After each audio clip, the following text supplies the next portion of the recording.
Many years ago, I used to be almost completely paralyzed by the idea of speaking up at meetings. I mean, in my own company where I was the boss and everyone worked for me was fine. But if I had to step out of that and into rooms that I wasn't the CEO, go for external meetings, conferences, and events, I would practically be paralyzed. And there were different reasons for this. So sometimes it was because I was meeting with people at the table who were more senior, who had more prominent titles, or perhaps they were from larger organizations or multinationals. And yes, let's admit it, those of us who run our personal businesses sometimes were actually intimidated by the larger corporates, right? And these people seem to be more confident and in control. Many times they seem to be much more articulate. On top of things, they spoke the industry jargon, maybe even using terms I wasn't familiar with at that point in time. So they were quite impressive. And the truth is that what this added up to was that I was scared in not speaking up. I was scared that, I wouldn't be up to what I was seeing them portray.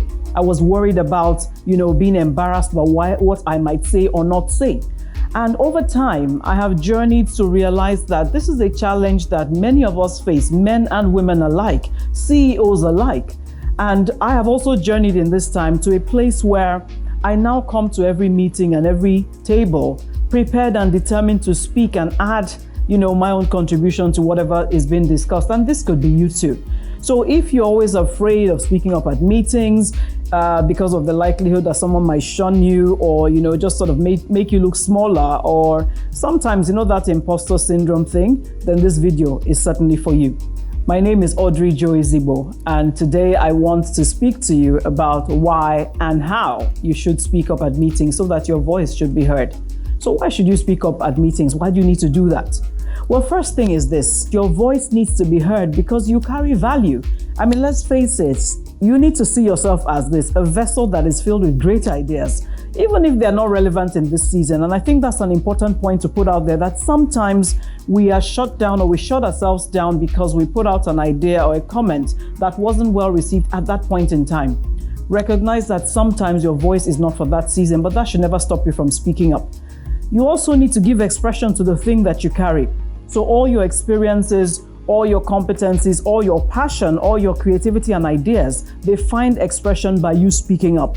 The way that you share your ideas and ultimately get yourself noticed is by speaking. So your voice does need to be heard. The other thing to think about is this: the people who are on the table with you, they're not mind readers. They will not know what you're thinking. They will not know what you can contribute and the value you can create by one sentence or two that you might make if you don't speak up. So you can only transmit your ideas by speaking up. Another thing you need to do is to speak up, because you see, speaking up time after time, it actually builds the confidence that you need to keep speaking up. And the more confident you are and the more that you speak, then what happens is that you then build competence. And this is literally the journey of mastery, to the point where you don't need to think again about whether people would look down on what you contribute or not, because you know that you carry value and you're able to share that value. Lastly, you need to speak up, because speaking up enhances your visibility, your value, and your credibility. Over time, it establishes you as an authority in your own area or in broad depth of areas, and as a voice that can be counted on, and then it makes you sought after. So now we've talked about why you need to speak up, because your voice matters. The question then is how. So first of all, I want to encourage you that before you go for any meeting, any engagement, you need to do your research. You have to research what the topic or the theme of your meeting is going to be. You have to research what possible objections to your contributions might be, and try to think of innovative ways to move the discussion forward. So don't go into meetings unprepared, and that's it. So how you speak up actually starts before you actually do speak up. The second thing is this: as much as is possible, try to be the first to speak up. It's always important for you to put out what you want to say early, without you running the risk of someone else saying what it is you wanted to say, or before the discussions get so deep that what you want to contribute might not seem to be relevant at that point in time. And like I have said before, when someone shares an idea that you have shared, it's very important that you reinforce what they have said and then build on it. How you should speak up is also by questioning.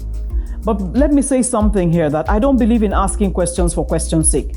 It's important that when you want to ask questions, you ask questions that are relevant and intelligent. And this presupposes, therefore, that you've been listening intelligently, you have been listening in a very focused manner so that you can mine the key nuggets of the things that need to be addressed. Now, what happens when you ask questions is that it also helps to reflect your critical thinking skills. And then as people see you as someone who has a unique slant in the way that they perceive and internalize issues, they begin to gravitate to you more and more for solutions. How you should speak up also includes reframing. When you get into a meeting and you have things that are being discussed or presented, try to reframe. What that means is that when certain points are put forward, before you make your own contribution, try to reframe by saying, what I hear you say is this, and you reiterate in your own words what you believe the person is trying to convey. You need to come to the table also when you want to speak, owning your own space. Come with the confidence that you do have. Everybody has something to contribute. So eliminate any words that could weaken your argument or your stance. Don't ask for permission to speak. Just speak. If everybody's able to raise their hands or just jump in and make a contribution, then do so. I repeat, own your space. Take your place at the table. Another thing you want to do in how you speak is to ensure that you're making eye contact. And I know this is difficult for some people because there are some traditions where making eye contact is perceived to be rude. But in the corporate setting, actually, eye contact is a key element of your body language. And when you can't stare people in the eyes, what tends to happen is that you look shifty, you look uncertain, and people are not looking at you as somebody that can be depended on to make some tangible contributions in the course of the discussion. So look people in the eyes as you're speaking to them. And lastly is to say this: when you want to speak at the table, use the mirroring technique. Pay attention to the body language of the person who is at the helm of affairs or the person to which you're directing your comment or your question. And what you do is very simple. If they have their hands in this manner, for instance, do exactly the same thing. If they have one hand on their chin, do exactly the same thing. What it does is to build some kind of unspoken connectedness and empathy between both of you, and makes whatever it is you're putting out to them easier for them to internalize and respond to. So these are some tips that I've shared in terms of why you should speak and how you should speak. I hope they've been useful to you. If you have any specific challenges about speaking up at different kinds of fora, please get in touch with me. Send me your comments and I'll be happy to get back to you. Take care.